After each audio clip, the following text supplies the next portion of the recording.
Class 10th में प्रकाश का परावर्तन या अपवर्तन से कोई ना कोई एक क्वेश्चन ज़रूर पूछा जाता है। तो मैं दोनों बातें बताने वाला हूँ और ऐसे ही रिवाइज कराता रहा हूँ। आप लोग क्लास में पढ़ चुके हैं, एक बार देख लीजिए।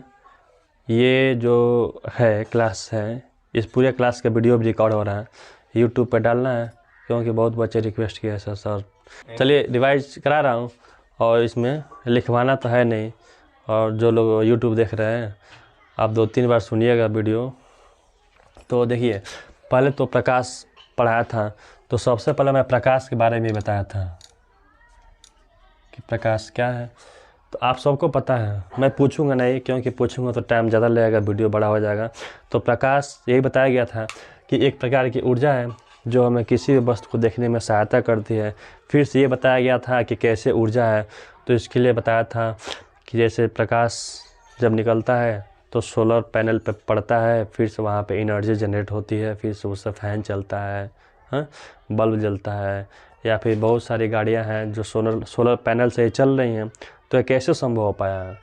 क्योंकि सूर्य का प्रकाश सोलर पैनल पर पड़ती है, फिर से वहाँ पे इलेक्ट्रिसिटी जनरेट होती है, बिजली जनरेट होती है, फिर से उसी बिजली से गाड़ियाँ चलती हैं। तो ये सूर्य के पास ऊर्जा ही तो है जो गाड़ी को चला रहा है। और इसके साथ साथ देखने में सहायता तो करता ही है, बिना प्रकाश का हम लोग कुछ देख नहीं सकते हैं। तो इसीलिए प्रकाश को ऐसे डिफाइन किया गया है कि प्रकाश एक प्रकार की ऊर्जा है जो हमें किसी भी वस्तु को देखने में सहायता करती है। इतनी बातें आपको पता है। फिर से बताया था कि प्रकाश है, ऊर्जा है, तो इसके कुछ गुण भी हैं, इसके कुछ प्रॉपर्टीज़ भी हैं। तो बताया गया था कि प्रकाश हमेशा सीधी रेखा में चलती है। दूसरा बताया गया था कि प्रकाश का स्पीड 3 × 10⁸ मीटर पर सेकेंड होता है, ये भी बताया गया था।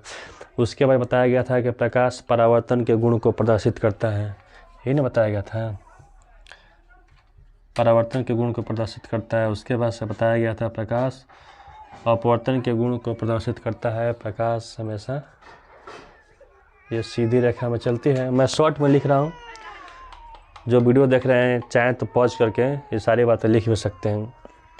और जो क्लासेस में हैं, जो क्लास में स्टूडेंट हैं, आप लोगों को तो ये सब बातें पता ही है। ये बताया गया था कि प्रकाश की द्वैत प्रकृति होती है, तो ये 10th में नहीं पढ़ना है, क्लास 12th में है। उसके बाद से प्रकाश विवर्तन के गुण को प्रदर्शित करता है, कहा था कि ये भी नहीं पढ़ना है क्योंकि 12th में भी है। ध्रुवण है, ये भी नहीं पढ़ना है। अब देखिए, ये हो गया। और प्रकाश 2 गुण प्रदर्शित करता है जो आपको पढ़ना है, और सारे गुण हैं जो क्लास 12th में भी है और कुछ है जो आप पहले से पढ़ चुके हैं। तो प्रकाश परावर्तन के गुण को प्रदर्शित करता है और अपवर्तन के गुण को प्रदर्शित करता है। ये दोनों हम लोगों के सिलेबस में है, इन दोनों को पढ़ना है। दोनों में से कोई ना कोई एक क्वेश्चन जरूर पूछा जाता है। तो प्रकाश के परावर्तन मैं बता रहा हूँ, ध्यान से समझिए। ये मान लीजिए कि ये एक दर्पण है, आप इसको दर्पण मानिए या फिर एकदम चिकना सतह मानिए कि चिकना सतह है। मैं दर्पण ही मान कर चल रहा हूँ। चलिए, जैसे ही इस पे आप कोई लाइट को इंसिडेंट कराते हैं, जैसे ही इस पे कोई लाइट पड़ती है, देखिए इस तरह से लाइट पड़ेगी तो यहाँ पर टकराएगी और टकराने के बाद ऐसे वापस चली जाएगी। ये है, तो ये आपका मिरर है, दर्पण है। इसको पॉलिश कर दिया गया है, इधर से पॉलिश किया गया है।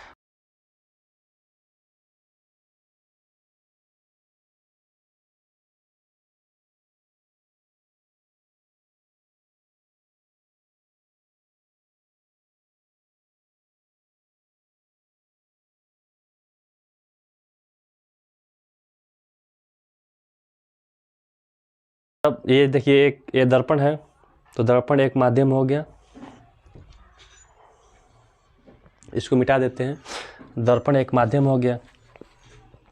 ये है हवा, मानते हैं कि हवा है, और ये दर्पण है। तो इसको इस तरह से बोला जाता है। देखिए, जो बातें मैं बोल रहा हूँ ये सारी बातें एकदम ऐसे ही बुक में आपको मिलेगा।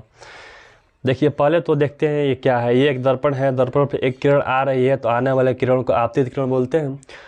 आएगी, टकराएगी, टकराने के बाद पुनः अपने ही माध्यम में वापस चली जाएगी। तो लौट कर अपने ही माध्यम में वापस जाने वाले किरण को परावर्तित किरण बोलते हैं। तो और ये है अविलंब। तो इसको ऐसे डिफाइन किया जाता है, जब किसी एक माध्यम में चलता हुआ प्रकाश किसी दूसरे माध्यम के तल से टकराता है तो टकराने के बाद पुनः अपने ही माध्यम में वापस चला जाता है, इसे प्रकाश का परावर्तन कहते हैं। देखिए कितना आसान है, जब किसी एक माध्यम से चलता हुआ प्रकाश किसी दूसरे माध्यम के तल पर टकराया तो टकराने के बाद अपने ही माध्यम में पुनः वापस चला जाता है, इसे ही प्रकाश का परावर्तन कहते हैं। अगर आपको डिफाइन करना हो कि आपतन कोण किसे कहते हैं, आपतन कोण किसके बीच बना हुआ है, देखिए ये है आपतित किरण और ये है अभिलंब, तो इन दोनों के बीच आपतन कोण बना हुआ है। तो इसको ऐसे डिफाइन किया जाता है कि आपतित किरण और अभिलंब के बीच बना कोण आपतन कोण कहलाता है, ये आपको पहले से बताया जा चुका है। और परावर्तन कोण अभिलंब और परावर्तित किरण के बीच बना कोण परावर्तन कोण कहलाता है। बस इतना ही लिखना रहता है। उसके बाद आता है परावर्तन के नियम। तो परावर्तन के 2 नियम होता है। देखिए आपतित किरण, परावर्तित किरण और अभिलंब तीनों एक ही तल में स्थित होते हैं। देखिए एक ही तल में स्थित होते हैं, आपको दिख भी रहा है, यही बातें बोलना भी है, ठीक। और आपतन कोण और परावर्तन कोण परस्पर बराबर होते हैं। देखिए ये अगर मान लीजिए 30 डिग्री है तो ये भी 30 डिग्री ही होगा, ये दोनों बराबर होते हैं। तो परावर्तन के नियम इधर है, परावर्तन के नियम ये 2 होते हैं, एक और 2। एक बार मैं आपको और रिवाइज करा दे रहा हूँ। देखिए ये है दर्पण, ये है आने वाले किरण, ये है टकराएगी जब, देखिए एक बार मैं आपको और रिवाइज करा देता हूँ। ये है दर्पण, ये है आने वाले किरण। जब कोई किरण आएगी, जब कोई प्रकाश की किरण आएगी तो दर्पण से टकराएगी, टकराने के बाद फिर से लौट कर जाएगी। आप सिंपल देखिए, मिरर है, उस पर लाइट पड़ता है तो टकराता है, टकराने के बाद वापस जाता है। तो इसको इस तरह से बोलेंगे, जब किसी एक माध्यम में चलता हुआ प्रकाश किसी दूसरे माध्यम के तल से टकराता है तो टकराने के बाद पुनः अपने ही माध्यम में वापस चला जाता है, इसे ही प्रकाश का परावर्तन कहते हैं। यही डिफिनेशन आपके बुक में भी मिलेगा, आप लोग रटते हैं। मैं बार बार बोल रहा हूँ, इसके पहले भी बोल चुका हूँ कि जो भी फिजिक्स में पढ़ना रहता है उसमें कुछ रटना नहीं है। डायग्राम बनाइए और डायग्राम में जो दिख रहा है आपको वही बोलिए।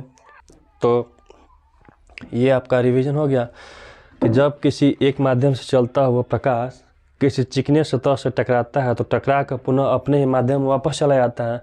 आप इस बात को ऐसे भी बोल सकते हैं कि जब किसी एक माध्यम से चलता हुआ प्रकाश किसी चिकने सतह से टकराता है तो टकरा कर अपने ही माध्यम में वापस चला जाता है, ये भी प्रकाश का परावर्तन ही है, क्योंकि टकरा कर वापस जा रहा है। और आपतन कोण को परिभाषित करने के लिए ऐसे बोलेंगे, आपतित किरण और अभिलंब के बीच बना कोण आपतन कोण कहलाता है, परावर्तित किरण और अभिलंब के बीच बना कोण परावर्तन कोण कहलाता है। और परावर्तन के 2 नियम हैं, आपतन कोण और परावर्तन कोण परस्पर बराबर होते हैं। आप ऐसे वीडियो को पॉज करके लिख लीजिएगा, आपतन कोण और परावर्तन कोण परस्पर बराबर होते हैं, अर्थात I बराबर R। और दूसरा,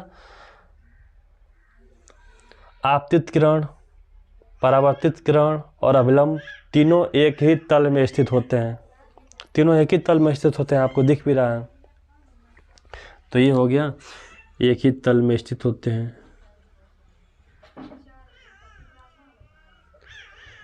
एक ही तल में स्थित क्या होते हैं?